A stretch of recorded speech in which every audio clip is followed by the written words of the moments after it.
So I'd like to start by telling you a story. This is something that happened to me about 10 years ago, and it made an impression on me, and in some ways was the impetus to start this line of investigation, this work that I'm now doing, looking at the effects of excessive screen time on kids. And it happened when I had a young baby, my youngest son, and I had just met a woman who had recently immigrated to Canada, and she had a baby the same age as my son. And the two of us were sitting in a doctor's waiting room one day, and I commented on how calm her child was, how placid, how quiet. Her child didn't even move that much. And my son was the complete opposite. He was a little lunatic who made it his life's mission to avoid sleep at all costs, always wiggling, making noise. And she said, "Oh, well, it's easy. I drug her to put her to sleep." And I said, "What?" She said, "Yeah, I have this syrup that I brought from my homeland that I just mix into her bottle, and it keeps her really quiet, makes her really easy to manage." And she said, "Maybe you should try it. It might make your life a little easier." And I said, "Well, no, I won't be doing that." Then she said that she was planning to ask the family doctor that day for a refill because her supply was running low. And I said, "The doctor's not going to give you that. We just don't do that here in Canada. It's not part of our parenting culture to sedate perfectly healthy children to make them easier for us to manage."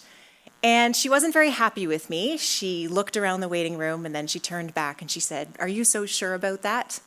And she pointed out that every single kid who was sitting in the waiting room had their eyeballs glued to a screen, was looking at a phone or looking at a tablet, and their parents were too.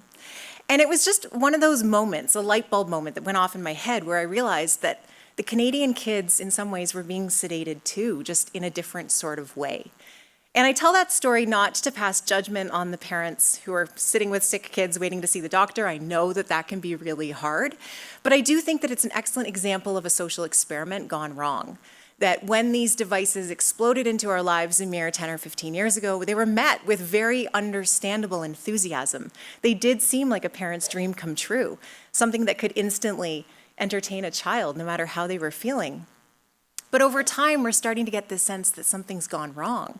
That maybe we've lost something really terrible and we're not quite sure what it is and we want to know if we can get it back. And so that is what we are going to be talking about today. So thank you for coming to join me. As mentioned, I'm the author of Childhood Unplugged, Practical Advice to Get Kids Off Screens and Find Balance. I write a monthly column for the Globe and Mail newspaper, and I speak on behalf of the Anxious Generation campaign. Jonathan Haidt reached out to me about 2 years ago, shortly after his book came out, and he said he couldn't believe the interest and just the way that this whole topic had exploded, and he couldn't keep up with the requests for public speaking and interviews and all of this. He thought it was just going to be a little blip in the cultural conversation, but no, the time was ripe to be discussing this, and so I've joined his team. I also have a second book coming out later this year called Hold the Phone: How Parents Can Rescue Their Kids from Too Much Screen Time. So I'm busy putting the finishing touches on that. So my interest in this topic is not just professional, it is personal too. I'm a mother. I have 3 sons. They are 11, 14, and 16. Here we are at Niagara Falls just a couple weeks ago. So I'm a mother too. I want to make it clear that I'm in the trenches, just like many of you are. I'm having these really hard conversations with my kids on a regular basis about why they can't have a phone yet, or why they can't have social media, or how they might feel like they're missing out on things that all their friends are doing. Really struggling to hold that line because it is hard. It's never easy and it's not fun. So I can relate to all of that. And my goals for today are to briefly touch on some of the more negative aspects of excessive screen time, some of the daily screen averages, what kids are doing online. That can feel a little bit dark, but then we will move into practical solutions because I think that that's what we're really here for. There's so much information out there about the negative aspects of it, and sometimes people feel a bit helpless and hopeless when it comes to what we can really do in our day-to-day lives. So I hope to give you some tools that will leave you feeling empowered, like you can make a difference starting today, right away, in your own family's lives. And one comment I'll make too is that I'm not anti-tech. I don't want you to think that I'm some kind of tech-hating Luddite who's going to encourage you to smash your iPhone as soon as you walk out of here. I do view this technology as a powerful tool, but it should not just be a toy, and it should not be our children's primary form of entertainment. So this shows respect for the technology in many ways. It has enabled my entire career. I wouldn't want to live in a world where it doesn't exist, but we do need to learn how to treat it with healthy balance. All right, so just to start on some of the effects of negative effects of screen time, I want to informed me of this phrase, the great rewiring of childhood, which some of you may recognize from the Anxious Generation book coined by Jonathan Haidt. So it refers to a clearly documented transformation in the way that children spend their time. So there are two parts to this great rewiring. The first was in the early 2000s when kids started spending more time watching TV and surfing the web and gaming on desktop computers with dial-up internet connections. This was not a bad thing. So this greater connectivity initially brought people together. It was a way to bridge geographic divides that previously had created a lot of separation. But then this connectivity rapidly accelerated after 2010 with the introduction of smartphones, high-speed internet, and small handheld portable devices. Kids began to spend a lot more time online simply because it was so easy to do so. The second part of this great rewiring was a well-intentioned but disastrous shift toward keeping kids safe and restricting their autonomy in the real world. And this, of course, was done by well-meaning parents. Many parents were spooked by fear-mongering news stories about sexual predators and kidnappers out in the real world, and they feared that if their child ever went outside, that would become their fate. And so, with fewer playmates outside and more paranoid parents, a lot of kids just started spending their time indoors, which was also made easier by the prevalence of so many screens. So another way to think of this is a shift from a play-based childhood to a phone-based childhood. The way in which many kids are being raised today hardly resembles the way in which children were raised in the past, and that is really not a good thing.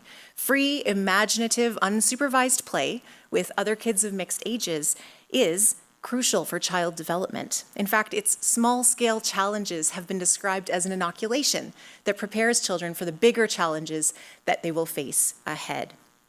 And without it, many kids are left feeling woefully unprepared for adulthood. So let's take a brief moment to look at the daily total entertainment screen use statistics. So many of us have this sense that kids are on their devices a fair bit, but we might not actually know how many hours a day that is. So, according to research by Common Sense Media, which is a nonprofit out of the US, tweens between the ages of 8 and 12 are on their devices on average 5.5 hours a day. Teenagers between the ages of 13 and 18 are on them for 8 hours and 40 minutes a day, 5 of which are devoted to social media alone. Now, the word that I want to draw your attention to here is entertainment. So this is strictly screens for the purposes of pleasure and fun. It does not include screen time that's used for school or for homework or for any kind of necessary communication. So this is mind-boggling when you stop to think about it. This means that scrolling is the one thing that teens are doing more than any other thing in their lives. It is more time than they're working a part-time job. It's more time than they're in school. It might even be more time than they are sleeping. 53% of teens say that they would rather lose their sense of smell than their phone. They say that their phones are more important to them than vacationing abroad. And 64% of teens say they would rather give up their voting rights than suspend their social media use. Teens are getting on average 237 notifications a day in a 24-hour period. This was another study done by Common Sense Media, and they found that on the uppermost level, some kids were getting as many as 5,000 notifications in 24 hours, which is, again, impossible to even comprehend. The statistics are rather dire for young kids, too. The Common Sense Census for media use by kids ages 0 to 8 found that kids in this age category are on devices about 2.5 hours a day. Most of their time is spent watching TV and videos, followed by gaming. So gaming has surged since 2020. Obviously, that was a result of the pandemic. Many parents were sort of forced to turn to more screen time as a way of keeping their kids entertained, but we haven't clawed it back. We haven't gone back to the baseline where we were prior to that happening. Many children in this age group are using screens for emotional regulation. So 1 in 4 uses them to get through meals at home, and 1 in 5 relies on them to fall asleep at night. And the same census offers some alarming stats on device ownership. So by the age of 4, more than half of children, around 60%, have their own tablet. And by age 8, 1/4 of these kids has their own cell phone. And of those, 80% have a smartphone. They do not have a simplified basic or flip phone without internet access. So what are the problems associated with all of this screen time? Why is it a bad thing? There are many different explanations for this. I'd like to cover briefly some of the physical, emotional, neurological, and social implications of kids being on their devices this much. Of course, it's far from comprehensive. We'd be here all day if we were to talk about that, but just to give you a general sense of what is happening to our children. Physically, we have kids who are not moving as much. They are very sedentary. We're seeing rising rates of obesity and overeating, a lot more binge eating actually associated with watching screens because kids struggle to regulate their appetites when they are watching a device. We are seeing impaired development of fine and gross motor skills. When I wrote Childhood Unplugged, I interviewed a pediatric occupational therapist who said that she and many of her colleagues are seeing kids with developmental delays that they never used to see in the past or that were a lot more rare. So kids that are unable to balance on one foot, who can't do a somersault, who lack the strength to hang from monkey bars, who can't manipulate small objects with their fingers. And they attribute this to just a lack of outdoor physical play, because that is how we as humans have evolved to develop. And if we take children out of that environment, and if they spend most of their time just sitting still with a device in their hand, they are going to fail to develop physically the way that they should. We are also seeing emotional repercussions, less empathy in kids who spend a lot of time on devices, more emotionally numb, less inclined to feel curiosity. They have reduced rates of creativity as well, and poorer academic performance due to chronic distraction. And of course, we just have children who are being exposed to content that's far too mature for them. There's a normalization of violence, of gore, of hypersexual content, sorts of things that we would limit for children in the real world, but because it's happening online, somehow it is given a pass. Neurologically, we see the brain rewiring. There's an impaired ability to focus on larger, longer, more complex chunks of information. The brain becomes conditioned to quick video formats. And then socially, it's sort of ironic that these tools, these devices, and these platforms are often touted as social connectors, but the fact is they undermine the kinds of social connections that kids really need in their lives.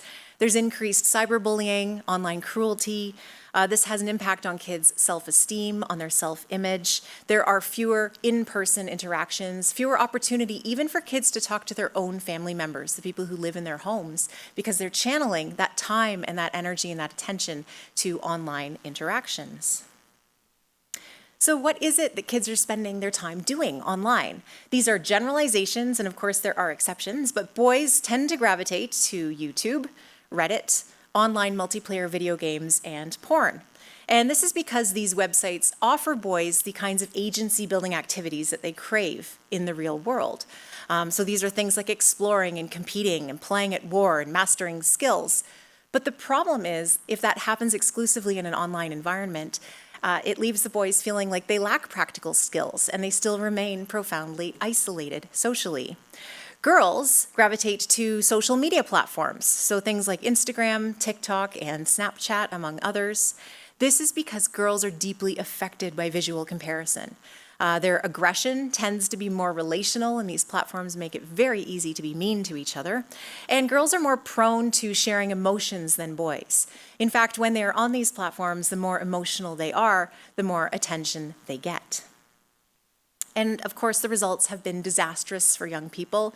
We've seen anxiety and depression rates surging, along with self-harm rates. There's been a 500% increase in incidents of self-inflicted poisoning, cutting, strangling, and suffocation over the previous 9 years. We've seen suicide rates go up over the past decade, 167% among girls and 91% among boys. And hospital admissions for eating disorders have gone up 9-fold in a decade, with the contagious influence of social media cited as a factor. And so I think it's safe to say that kids are overprotected in the real world and underprotected in the online world. And it is time for us, as their parents, as their guardians, as their teachers, to turn that around. I believe, too, that the young people want our help. They might complain about new rules. They might not want their privileges to be taken back. But deep down, I think that many feel they are missing out. And whenever I feel doubtful of that, I come back to this quote, which is from Reddit. It's a 15-year-old boy who posted that he has no hobbies, interests, goals, or ambitions. All I do is waste time on my phone. And at the end, he says, I want to do all sorts of things, but I never do.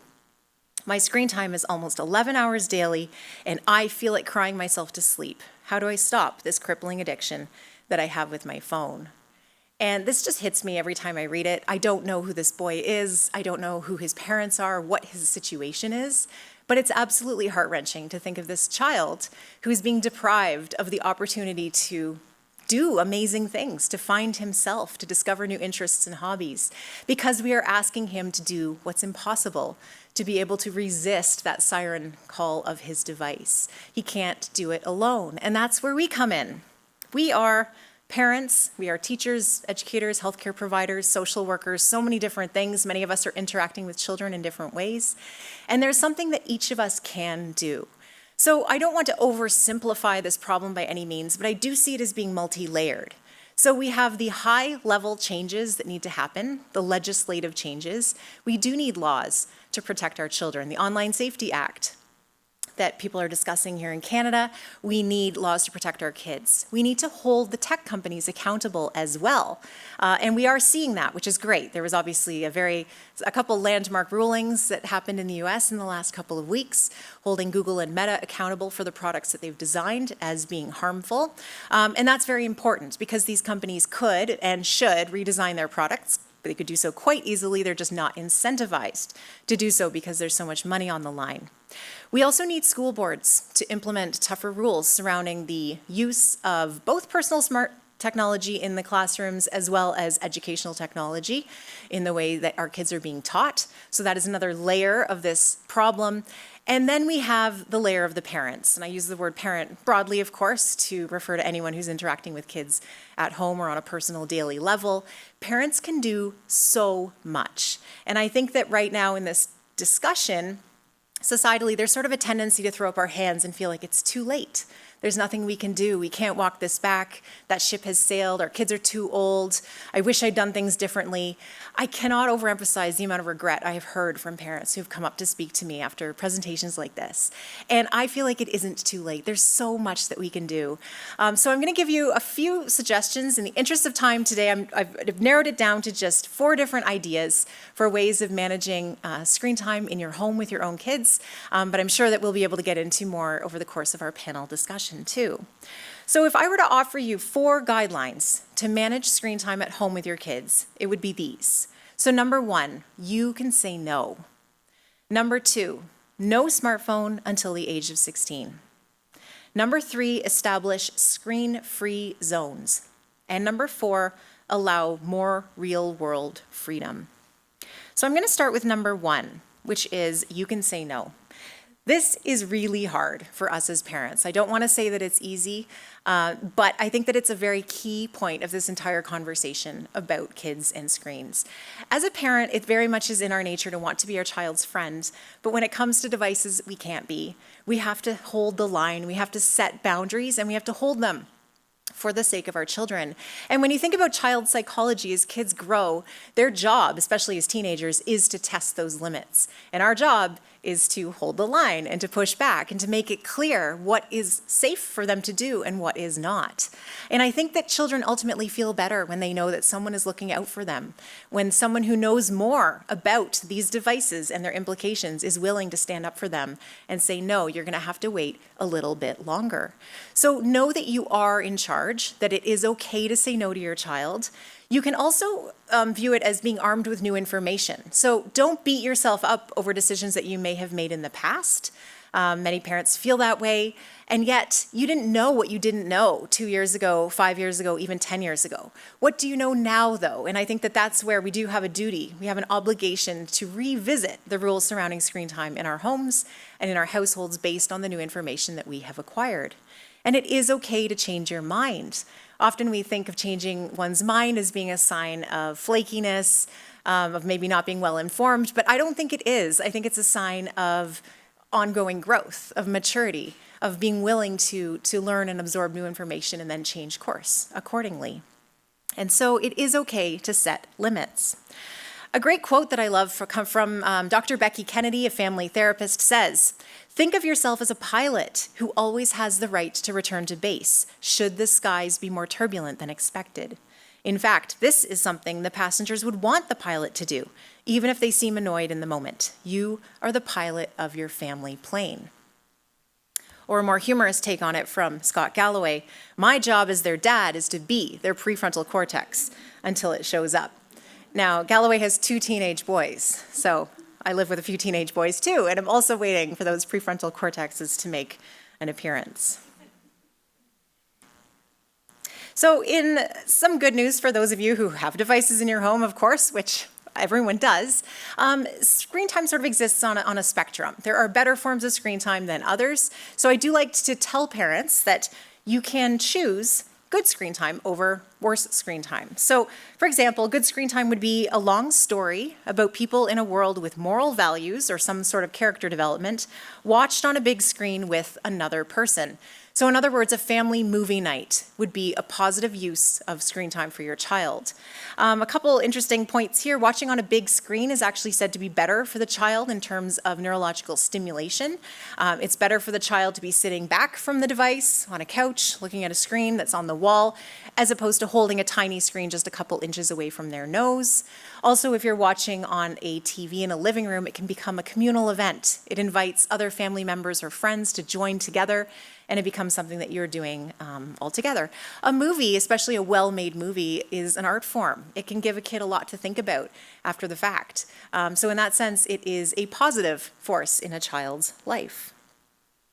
Bad screen time would be fragmented time, so using a touchscreen device, watching short, amoral videos that are devoid of character development, jumping around as soon as it gets boring. So in other words, YouTube Shorts, TikTok Reels, those kinds of things that kids do just to pass the time on their tablet or their phone, again, in isolation. So keep that in mind. By no means am I condoning watching movies all the time. I just think that if you are in a bind and you really need your kid to do something else, given the choice between the two, go with the movie over the TikTok Reels.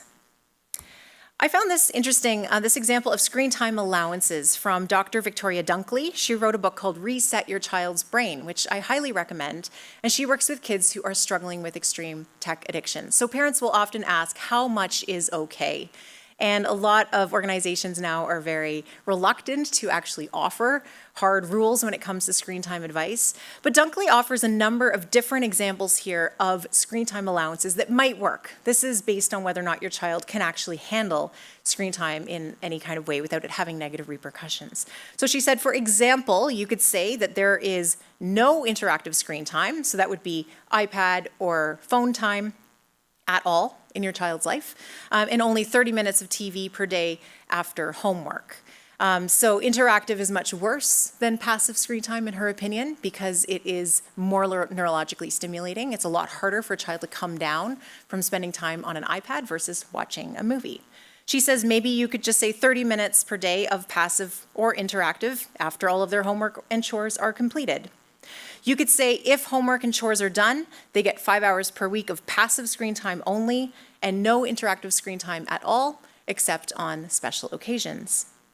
You could say no screen time on weeknights ever and only 1 hour of passive or interactive per weekend day. Or you could have a rule where once all homework and chores are done, extra chores can earn them 30-minute tickets for screen time only on weekends for a maximum of 2 hours in total. So these are just some different examples of how you might choose to approach it. So guideline number 2, no smartphone until age 16. Now, this might come as a bit of a surprise. It's a bit later than the age 14, which is what Jonathan Haidt lays out in The Anxious Generation. But this piece of advice comes from Dr. Jean Twenge, who's a psychology professor at San Diego State University and the author of iGen and a number of other books on this topic. And Dr. Jean Twenge says that giving a kid a smartphone should be on par with getting a driver's license in terms of the level of maturity that's required to manage one. She also has 3 teenage daughters, and she has stuck to this rule in her own life as well. Now, when I spoke with Dr. Haidt about this, he admitted that he actually thinks 16 would be a better age minimum, but he was trying to be realistic in his book, considering that most kids are getting their first smartphone around the age of 10 or 11.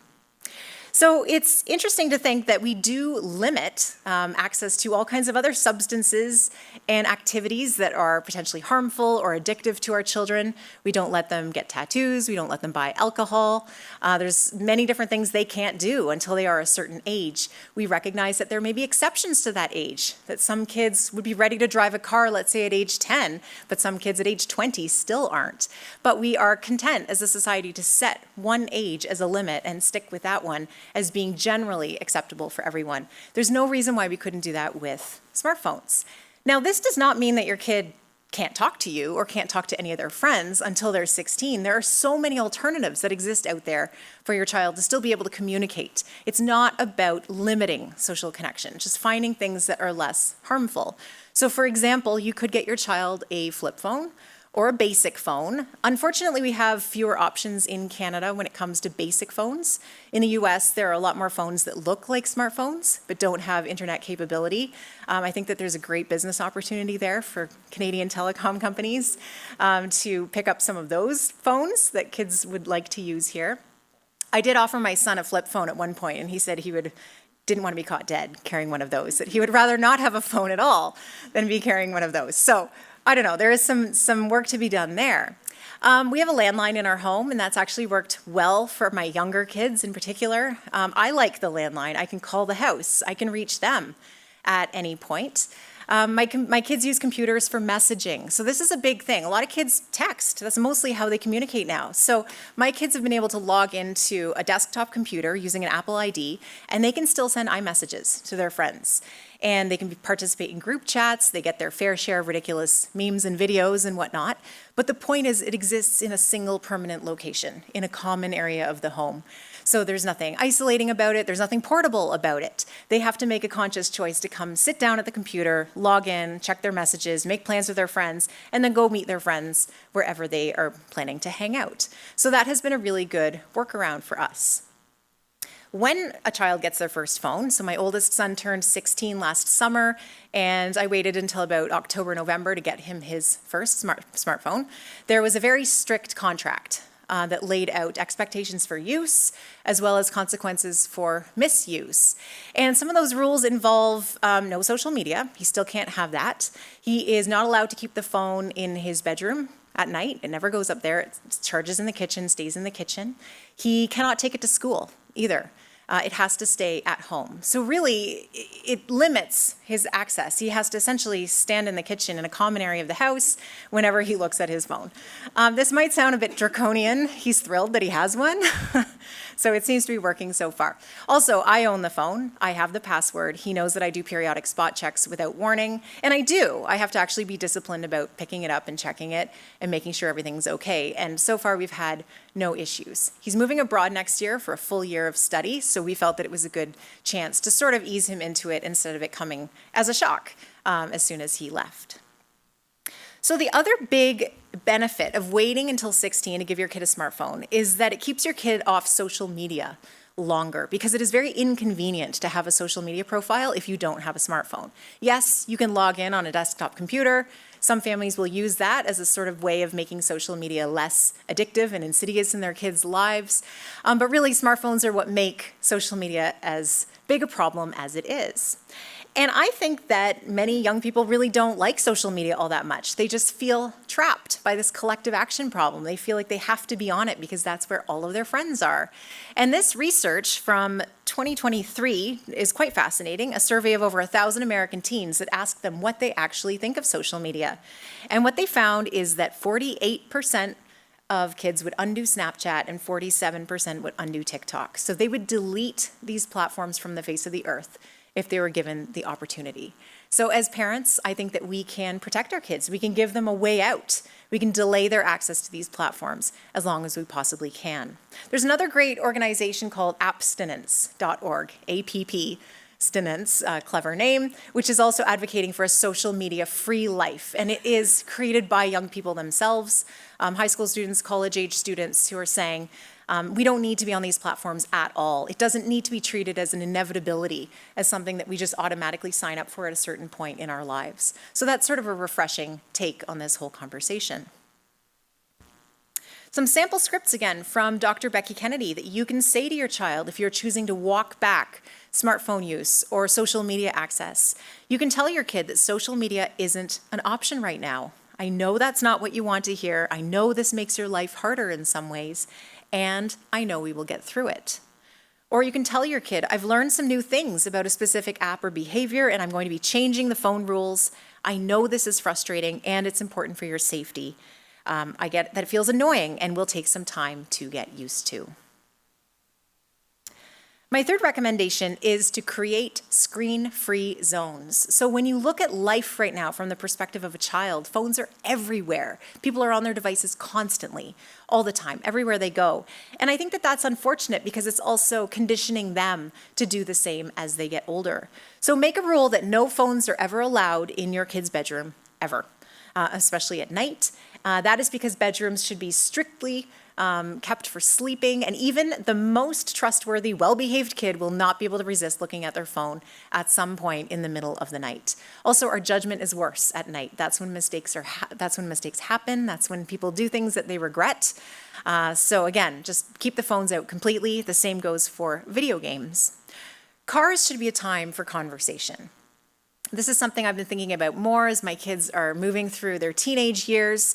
There's a wonderful stat from Dr. Sherry Turkle. She's an MIT professor who says that it takes about 7 minutes on average for a conversation to go deep. So for the first 7 minutes of talking to someone, you're covering just the superficialities of life. What's for dinner? How was your day? How was work? But then after the 7-minute mark, someone has to make a decision. They have to take a risk. They have to ask something difficult or offer up a vulnerability or say something provocative. And that's when the conversation can take a turn. But the great tragedy of our times is that fewer and fewer conversations are reaching that 7-minute mark because everybody has an escape hatch in their hands. And when you know that the person sitting beside you can just pull out their phone and go down the TikTok rabbit hole or look at Instagram, you are not going to want to open yourself up to them. And so I think that we as parents need to preserve those opportunities to have conversations with our kids. It won't happen on every car ride, but that's why when you get in the car, if you can just make that rule, it can be a really great chance for you to get to know your child better. And then I also believe that phones should not go to school. School and phones don't mix. This, of course, could be a whole other presentation on its own. But I think that while we are waiting for our school boards to crack down and create meaningful boundaries surrounding personal smart tech use in the classroom, we as parents can simply choose not to let our kids take it. I've done that with my oldest son, and it works just fine. We are giving them 6 hours out of their day to be phone-free, to be able to focus on what their teachers are doing. It's also respectful to their teachers to give them a chance to be fully focused on. And then finally, we need to allow more real-world freedom for our children. So when we say that we're going to take back the screens, we have to ask ourselves what is going to fill the void that's left. And that requires conscious and careful thought on the part of parents. We have to collect real, physical, loose part toys, materials, books, games, puzzles, costumes, baking ingredients, sporting gear, musical instruments, you name it, things that our kids can do. Children are such embodied creatures. They have to be able to use their bodies and their imaginations to come up with ways to occupy themselves. This also requires that we embrace a certain degree of mess and noise and chaos and resist the urge to always tidy things up at the end of the day, because maybe that blanket fort that your kid built will entice them in the morning, and you as the parent will gain a few extra hours of peace and quiet while they play.